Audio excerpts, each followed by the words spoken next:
And you know that you're not supposed to jump after at 10,000 feet. You know you're not supposed to jump when you're cruising. You know a whole bunch of shit that he didn't do. And also just the fact that he had helped open the back door, and if you were a flight attendant who was trained, you would know how to open that back door.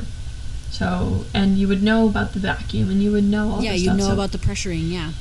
The fact that he was trained as a flight attendant really strikes me out. It really strikes me out because he would know. And next person I'm going to talk about here, their name is Lynn Doyle Cooper.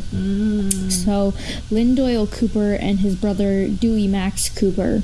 They have the right names. That's a fun name. And they lived in Oregon. Their family actually raised suspicion about them in 1971, and their niece named Marla cooperated with the FBI and talked to the media in 2011.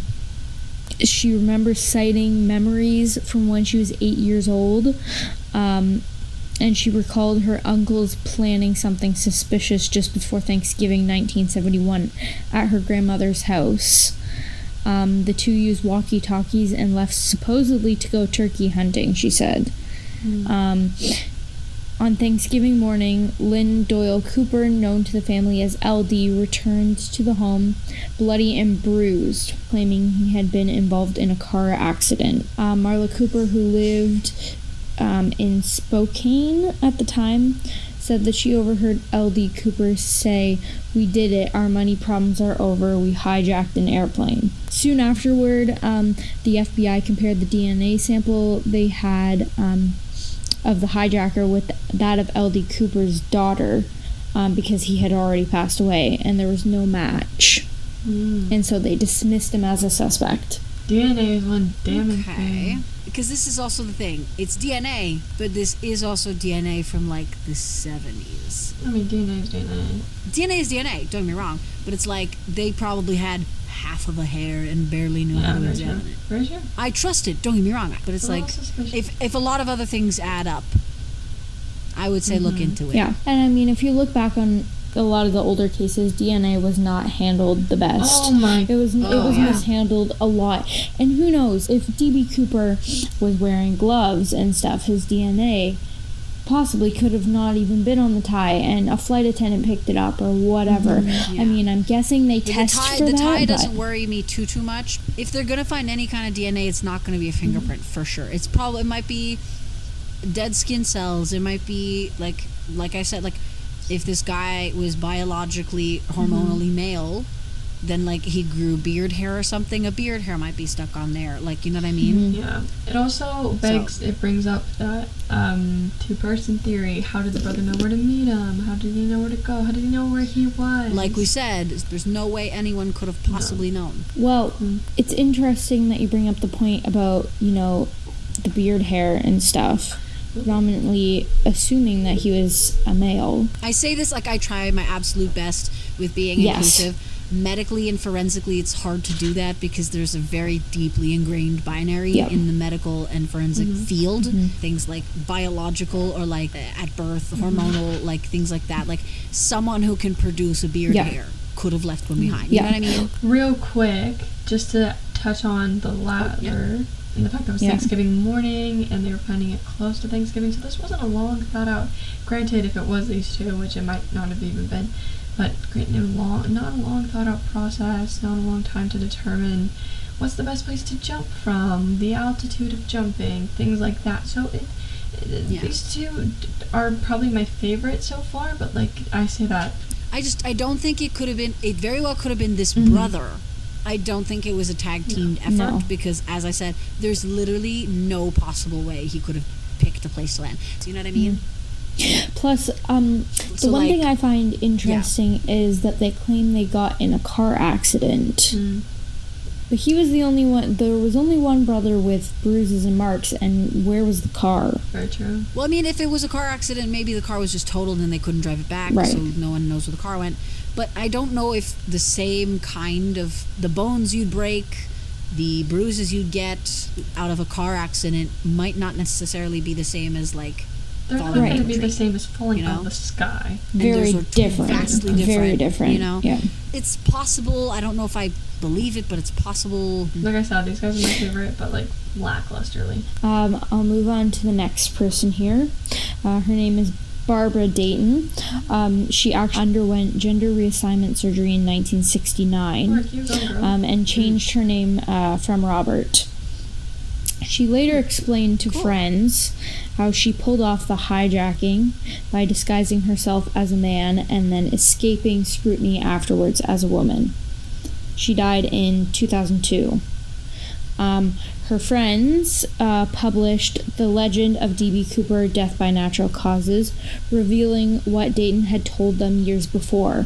The FBI has never taken Dayton seriously as a suspect. Oh, that's interesting. There's literally nothing. Okay, then I don't. Nah. Literally, even the brothers saying they tag teamed it makes more sense. Did she like go into like descriptive detail about things that only she would know? That FBI reports hold? I mean, no. At a certain point, the FBI lets a decent amount of information out to the public because they want that's what I mean. But if she knew, so like, how does she not? That like it wasn't released to the public. Maybe. That's kind of like a. Yeah. But, I mean, if she didn't have it, then, yeah, no, it's... I mean, listen, we don't, like, the FBI doesn't know whether or not he survived, but we've come to the conclusion that he has. So, like, that's us deducing a conclusion by reasoning, if that makes sense. So maybe this person did the same thing with, like, oh, this is what the FBI knows, let me make a conclusion out of it. And then it looks like they know something out of nowhere. You know what I mean? Then we've got William Gossett. He was a veteran of the Korean and Vietnam Wars, a survivalist and a parachutist. He told his sons and a local judge in San Diego that he had committed this 1971 skyjacking. His son Greg recalls having an unusual amount of money at Christmas in 1971, and Gossett's physical characteristics matched the descriptions of eyewitnesses. He died in 2003. Wait, so all he has going for him is that he looks like the sketch? And that he had an unusual amount of money at Christmas 1971. Well, and he also told his sons and a local judge in San Diego that he had committed 1971 skyjacking. But he was a parachuter. He said so, and he kind of looks like the picture. But he was a parachuter, that's the thing. That's the entire thing of he was looking nervous. Granted, he just hijacked a plane, so maybe he was nervous. But he wasn't dressed. Wait, he was a parachuter? Yes, he was. And, like, he wasn't...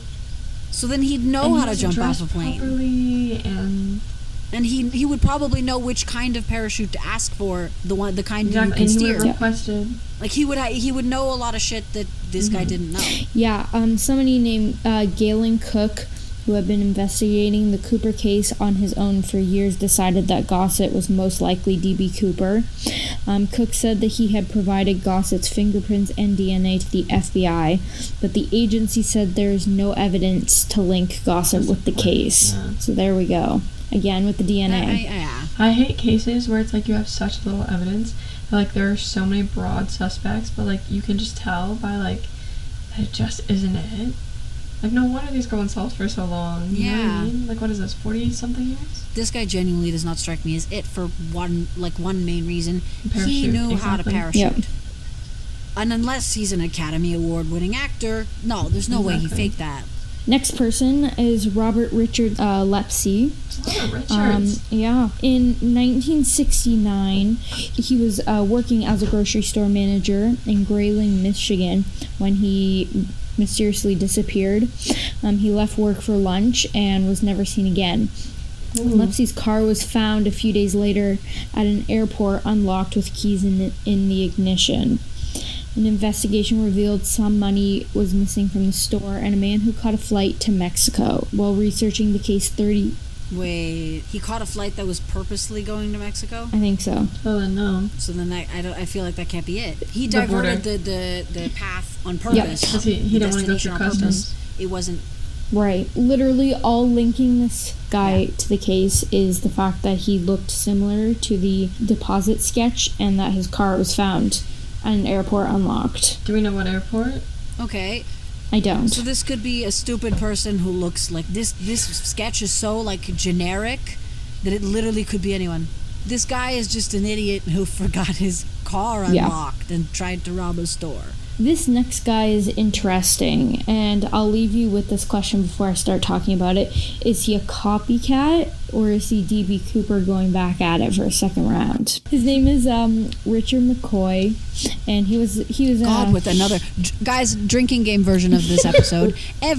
Go back and re-listen from the beginning. Every time someone says Richard, take a shot. Richard or Rick, Robert, or Rick or Robert. If a name starts with an R, just drink.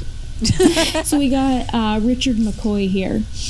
He was an actual hijacker. In April 1972, he hijacked a United Airlines flight with a hand grenade and demanded $500,000 and 4 parachutes. After a stop for the cash, the plane took off and McCoy donned a flight suit and jumped out of the plane over Utah. A flight suit? Yes. He came prepared. He didn't come with no clip-on JCPenney tie. So they landed, he got his money, and then they went back up into the air for him to jump. Copycat. Yeah, no, I'm with Lauren. This is a copycat. The reason I don't think it's him is that I feel like this bitch would have learned. He would have learned. And here's the thing. The flight suit is an evolution, right? This copycat was like, that was stupid. Not going to wear a JCPenney tie. I'm going to come prepared, or what he thinks is prepared. Yeah. And then be like, but I want people to think it was him, so I'm going to do the same thing. It was 100%, 100% a copycat. Because it was also 72. McCoy bragged about having a foolproof plan, so that made people think that he's already done it before, but no. I think it's just a copycat. It's a copycat. Yeah. I do too. Yeah, no, it's 100% a copycat, because also, like I said before, like, this happened in 72. If DB got hurt, like, massively from jumping out of this plane in 71, and there's this massive ongoing investigation for him, and the entire world knows what his face looks like with a toupee. Are you really going to turn back around and be like, time to do it again, but this time with a hand grenade and a flight suit? Like, come on. At least we've come to this consensus. Yeah. So. And that's where I'm going to leave it for suspects. Obviously, they really don't have any idea, and that's the tea. That's why this is still a mystery so many years later. Yeah. There is one more theory that I would like to touch on super quickly. I don't know if any of you have seen Loki. Oh, wait. Before we tell our friends this, do we need a spoiler alert? I'm not gonna say anything about the show. I'm just gonna say kind of what happens in the episode. So yeah, that's kind of a spoiler now that I think about it. I was like, okay, so you've been warned, folks. Spoiler alert for Loki. Okay, so basically they do this thing where, like, because we all know the setup for the show was when they went back in time to get the Infinity Stones. Tony or Cap got the Tesseract knocked out of their hand. Spaghetti-O, Loki gets it. He goes back in time. That's the whole setup for the show. So basically, in one episode, they have it where, in order to explain the mass disappearance and crazy mystery of D.B. Cooper, they have it as Loki is D.B. Cooper. Wow. And they have him, like, writing the note, asking for the parachutes and everything, jumping out the back of the plane, and that's how he could just disappear, because he was a god. So you got your little supernatural fix of content exactly. for Spoilers this episode over. too. Yeah, spoilers over. No longer in effect. So everybody, thank you so much for listening, and because we hope that you enjoyed this week's episode, we want to string you along for our next episode. So, like our every episode, we are going to give you your little red yarn for the week to string up your clues together on your little cork boards. So ready. Ready? This is your clue. On the edge of my seat. Took an axe, gave her mother 40 whacks. When she saw what she had done, she gave her father 41. If you know the sick, twisted nursery rhyme, you'll know what our next episode is going to be about. Oh boy. So exciting. And it should be an interesting one. And if you don't, if you don't know it, don't Google it. Figure it out. Use your brain. Otherwise, we're going to go in on this literally. one. Otherwise, if you Google this, I'm going to place you in the category of people who wear black clip-on JCPenney ties. And you're never going to leave. You're never going to leave. So I guess this is it for our DB Cooper episode. I mean, out of all of this, like, I think we just need to, like, he was such a nice guy. Then he went and hijacked a plane. Have a great time with this episode. We hope you enjoyed it. Thank you so much for listening. We will see you next time on Talk of the Town. Bye, everybody. Bye.